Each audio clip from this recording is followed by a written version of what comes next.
the robots are coming, and they're even reproducing. Yeah, we're going to cover this plus a lot more in this video. And of course, technological evolution is happening at a rapid pace.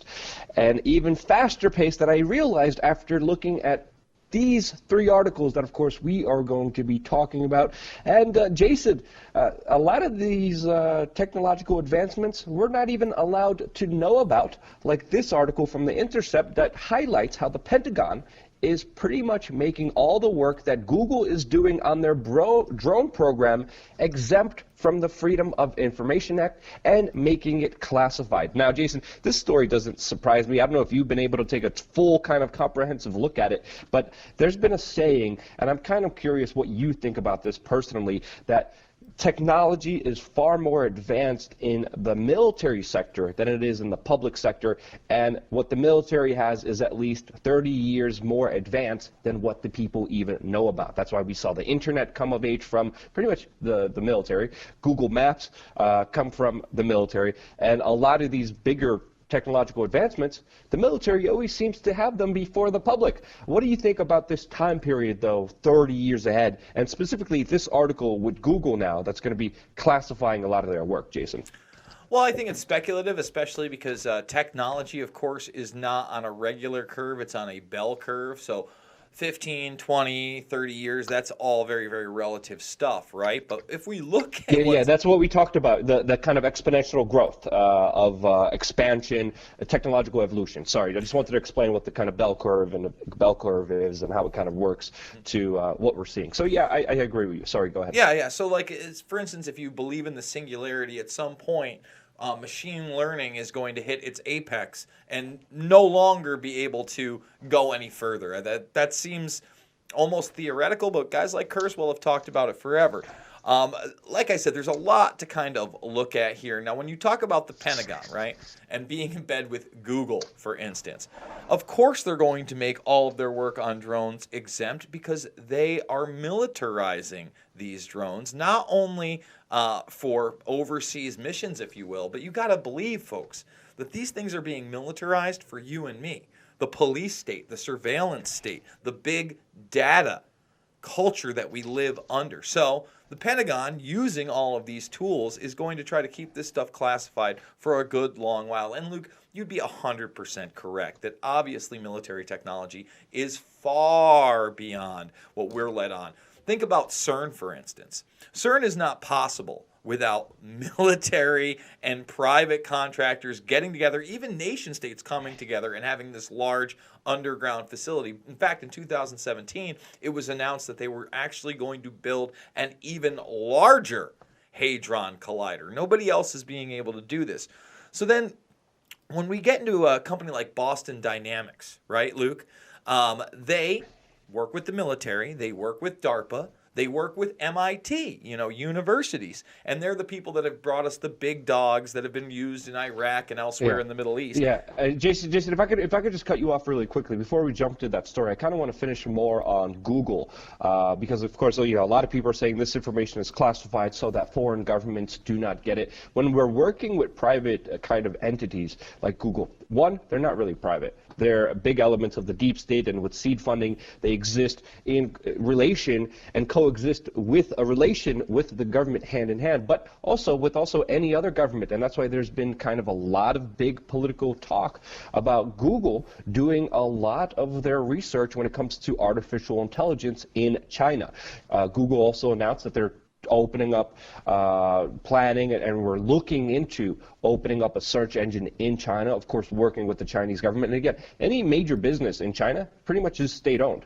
Here in the United States, they do kind of a quasi-private public thing, but in reality, there are interests, and it's interesting to see Google recently meet with Donald Trump, even before some of this information came out, and Donald Trump saying no.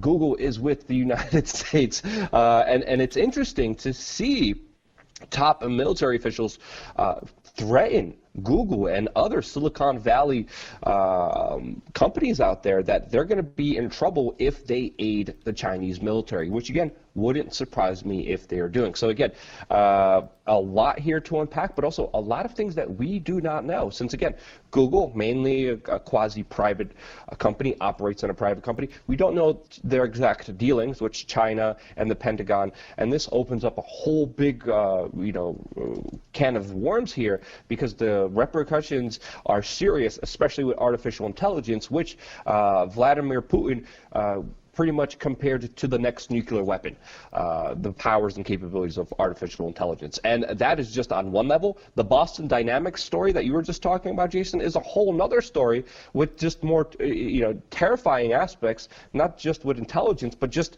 the sheer size and scope of these machines and the capabilities of them ripping us apart. Sorry, Jason, go ahead. Talk about this Boston Dynamics story.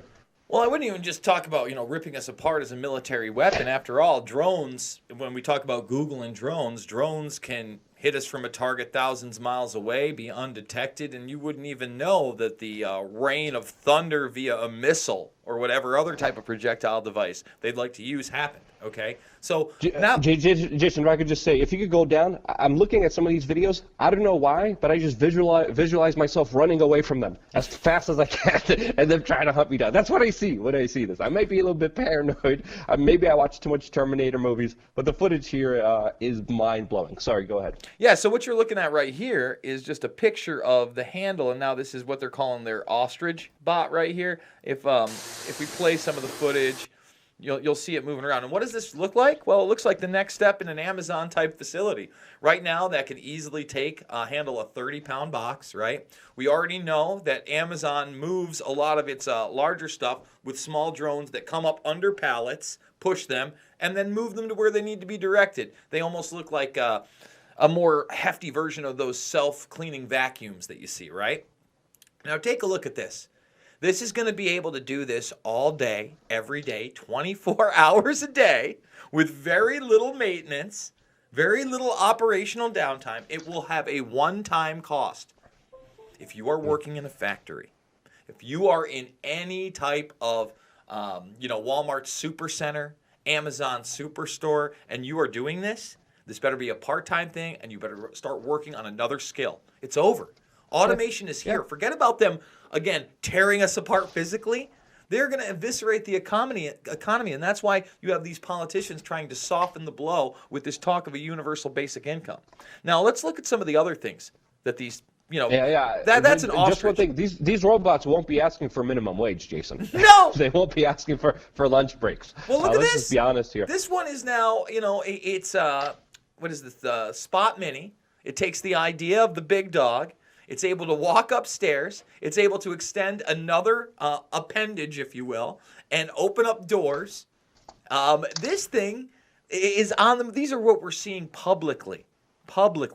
Now, if the Spot Mini isn't enough to cause you alarm, and the one that looks like it's going to literally replace you, how about Atlas? Atlas is no longer tethered to a battery. He's no longer in a laboratory. It is no longer in a laboratory, and it is free running. This thing already can outlift you, outrun you again, and at some point it will never have to stop. Yeah, I have nightmares of me fighting that thing.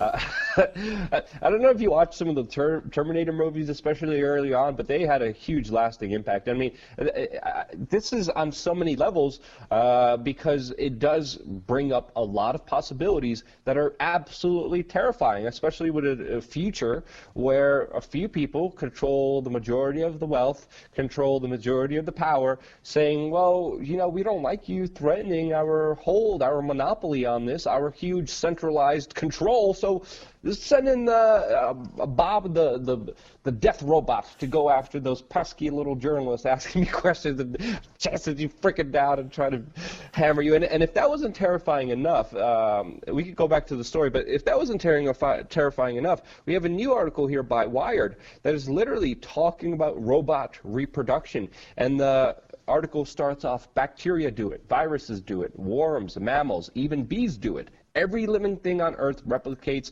whether that be asexually boring or sexually fun. Robots do not do it. The machines are steely and very uninterested in reproduction, but perhaps they can learn. That's even more terrifying, Jason, with what we've just been presenting here, because robot sex, I think, is a possibility, and I think it could be one of the kind of things that we should entertain, not in a pervy way, but in a way where we're like, hey, if we have all these robots and artificial intelligence that are smarter than us and they could replicate, and humans are even talking about this consciously, how long would we have on this earth with a smarter, more intelligent, more stronger kind of life form that we're creating here around us? And it also brings up terrifying things of how we treat other life forms that we view as futile or not as intelligent as us. Sorry, anything else you want to say about the Boston Dynamics or this specific Wired story, Jason? Yeah, the Wired story for sure. Let's talk about that for a little bit. So when Kurzweil talks about the singularity, and he talks about basically artificial intelligence, biological machines, or replacing biology, he's talking about nanotechnology and nanobots. So when they talk about viruses, he's talking about similar biological entities that are actually machines, and they have to reproduce somehow. So right now what they're talking about is the reproduction of these small nanotech beings that they program as something, and that then they interact with one another. They take the better ideas, the better genes, if you will, of these nanobots and produce something entirely new or reproduce. And it's a pretty crazy thing, but we've been seeing a lot of crazy things being revealed to us as of late. For instance, even, we're talking about the Terminator, but one of those liquid metal machines where it can recombine and move, and again, it is intelligent. It's not quite like the T-2000 that we saw in the classic Terminator 2, but it is real. It's here. We're here. So all I'm saying to people is you have to be very, very careful of what you're doing with your life and where this technology goes. For instance, again, you have to stay skill ready, number one. Number two, you have to know when to raise the alarm bell. We've been talking about artificial intelligence, automation for some time, and none of us can truly predict where this goes in the future, but it is something that definitely needs our full attention, and it's something we should be paying attention to because, listen, not only are our kids going to have to deal with it, we're dealing with it right now. We're the generation. Yeah, I have like little Polish cousins. They're still growing up in Poland. Every time I see them, I'm like, learn how to mine cryptocurrency and learn how to code now, so you could control the robots, so the robots don't control you. Every time I'm like, no, stop following the institutions, stop thinking school, stop thinking the government is going to have all the answers and solutions to you, stop thinking that the market is going to be responsible for you, stop thinking on a local scale, because again, this is moving on such a fast pace, and unless you're really on top of it, you're going to be swept away from it. And again, universal basic income, the Terminator future, all of those things, they're becoming more of a reality, especially with that bell curve of technological advancement that we're all having to deal with moment by moment, and it's fast creeping in of our life. Again, learn to mine cryptocurrencies and learn to code. Thank you guys again so much for watching. Stay tuned for more here on wearechange.org. 4 videos a day. Click the notification button and stay tuned for more.